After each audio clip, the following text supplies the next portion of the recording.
So former President Donald Trump plans to rally supporters in Pennsylvania this weekend. Yep, his trip to the key swing state comes as we learn the Trump campaign outraised the Biden-Harris campaign by a huge margin in the month of May. Lucas Tomlinson is live outside the White House with more. Lucas, good morning. Good morning. And of course, Steve, President Biden has visited Pennsylvania more than any other state outside of his own home state of Delaware. And many analysts think that if former President Trump were able to win in Pennsylvania, he might possibly win the election. Of course, he's up in a number of swing states, but that's not why I'm here. I'm here to talk about the big campaign fundraising haul from the Trump campaign. The new May numbers are out, even though we're about to wrap up June. These new May numbers are out. As you can see here, the Trump campaign announcing $141 million in donations. That's compared to $85 million from the Biden camp. Now, recall the Trump guilty verdict came in at the end of May, likely one of the reasons. Now, let's go on to other donations. Michael Bloomberg has given $20 million to the Biden camp. That's not, and by the way, he's not the only billionaire giving donations. We also have Timothy Mellon has given $50 million to the Trump Super PAC. That's the son of Paul Mellon, the great philanthropist and thoroughbred horse breeder, and grandson of Andrew Mellon, the banker and art collector, who, of course, the National Gallery. He's responsible for that, and he's the former Treasury Secretary. But I digress. Now, the donation of Timothy Mellon is notable, guys, because he's a reclusive billionaire who's been a major donor of Robert F. Kennedy Jr., and that's among one of the largest single donations ever, $50 million, you can see there, to MAGA Incorporated. Now, the Bitcoin proponents, Cameron and Tyler Winklevoss, the Winklevoss twins, you remember them from the social network, yesterday they endorsed President Trump and said they're sending a significant haul of Bitcoin to the Trump campaign. We also have Melinda Gates announcing her first ever donation. She's going to be donating to President Biden. We have the candidates fighting over not just Hollywood A-listers, President Biden going to that big Hollywood fundraiser just last weekend, but also these wealthy billionaires, guys. It's the battle of the billionaires. There we go. Thank you, Lucas. Thanks, Luke. So it's amazing what convicted in 34 counts will do for your bank account. Okay. So instead of it destroying, now think about this, 2 years ago when the whole lawfare started, they thought, we'll destroy this guy. Remember, this quote's from Joe Biden saying, we're going to make this guy unelectable. They never thought he'd get the nomination. If you hit him with lawsuits, they'd probably destroy him. He runs through, gets the nomination. You hit him with the lawsuits. 3 are delayed, 1's in action. And at the end, you get your conviction. And you might be able to call him convicted felon, but you also have to now say he's got more money than me in the bank. 116 million in the bank, and he got 141 raised. Now, nothing's wrong with Joe Biden's fundraising. It's still great. Well, but now Trump has caught him. The most impressive aspect of it is when you look at Donald Trump, he's really out there doing the pitches to the American public for the money. Now that he's out of court. Now that he's out of court.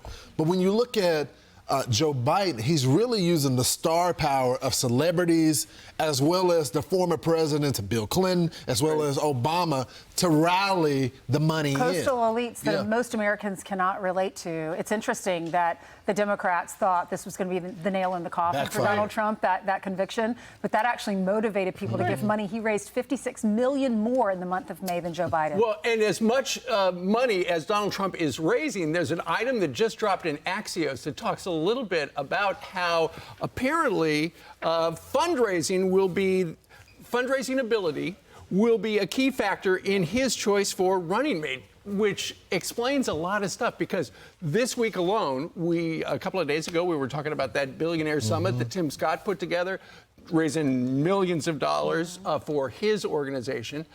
And then last night in Ohio, you had J.D. Vance. He had a fundraiser, $5 million.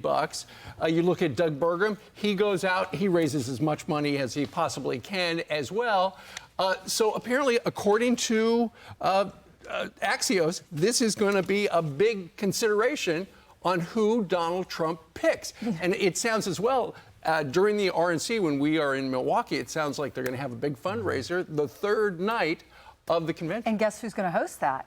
The vice presidential pick. So the RNC is saying the pick will be announced before that third night. That's right. So bring your checkbook. Well, it's interesting because all of the contenders all have their certain tribe of donors that can that can give money to Donald Like Trump. Silicon Valley with J.D. Vance. It may exactly. So it may end up being a wash with that being part of the decision, because each of them have a different type of donor base that they have in their chest. So it's going to be interesting to see. So are all these billionaires calling Donald Trump and saying, "Well, I'm like Ken Griffin. I'm with Tim Scott," or Doug Burgum, his billionaire friends are saying you should choose him. Or Bill Ackman, who supported the other guy last time, didn't like Donald Trump. Now he's all in on Trump. He was at that, wasn't he at that summit that Tim Scott hosted in Washington? Just a couple of days ago. So a few things going on. Number one, July 11th. July 11th, we'll find out the sentencing. And if you start thinking in the perfect world, in the traditional campaign, when both candidates are not under house arrest or maybe in jail, there would be a lot of responsibility for the number two. What if the number one has to stay at Mar-a-Lago? What if he has weekend house arrest? So a lot on July 11th. When it comes to Joe Biden, they have something that's poll tested and focus group driven, and they say they're going to keep saying Donald Trump, worse than ever, snapped on January 6th, and will destroy the country, dictator. So that's what he's going to be saying, worse than ever, and re-highlighting how he's a failed president. When you look at both presidencies on almost every poll, Trump's has looked as more favorable than Biden. But these are why these guys are getting their millions of dollars. Number two, it looks as though with as Axios is reporting, and the polls reveal it, that he is trailing in most of these battleground states, despite what the Senate candidates are doing. Think about this. In Ohio, Sherrod Brown is up 5 to Bernie Moreno. Biden is down 7. In Pennsylvania, Casey's up 6, roughly. I've seen him down lower. Biden is down 2. In Wisconsin, Tammy Baldwin's up 9. Biden's up 2. Some I see at a flat-footed tie. That's the problem. Yeah, and in Montana. Well, and that is the headline in Politico, why Democrats think Joe Biden's problem is Joe Biden. And this piece talks about how, and Brian, you set it up perfectly, how the down-ballot successes at the Senate level are not translating into helping Joe Biden. It's interesting. Tom Suozzi, who just flipped a district, I think it is the 3rd congressional district out on Long Island, because he ran a tougher on crime platform. He says that, and he's a Democrat, he says that Joe Biden's got to get tougher on various issues, but he's also got to essentially promote his green agenda for the young people, because it's the young people who are not going to vote for it. Tom Suozzi said that? Yeah, Tom Suozzi says it in the piece we're talking about. It's interesting that these Democrats that are running the down ballots, that are running in these individual states, they might not want Joe Biden's endorsement. But if you're a Republican and you're running, you are begging Donald Trump to come to your state and endorse you. And so how many states, in how many Democrat Senate races are they saying, hey, Joe Biden, can you come and campaign for me? Let's think about how many we can think of in the last month or so. 0. Okay, Well, he can't campaign for himself. He doesn't do anything. Neil Oxman, who's a Pennsylvania-based Democratic strategist, is quoted in this Politico article, and he says Democrats are enthusiastic about trying to win the Senate and trying to win the House. They're not enthusiastic about Biden's reelection, period. It goes on to talk about how he's lost support among key building blocks like the black voters and young people. So this is what's going to hurt these other candidates as it gets closer to the election. I know the polling would suggest that, okay, they're doing better than Joe Biden, but he's going to bring the entire ticket down, because a lot of folks that go in to vote straight ticket. And so you have the risk of them, say they're going for Donald Trump, they're probably not going to go and start checking off the other boxes. I know in the state of Texas, most people vote straight ticket. They do it every single time. They just go straight Democrat or straight Republican.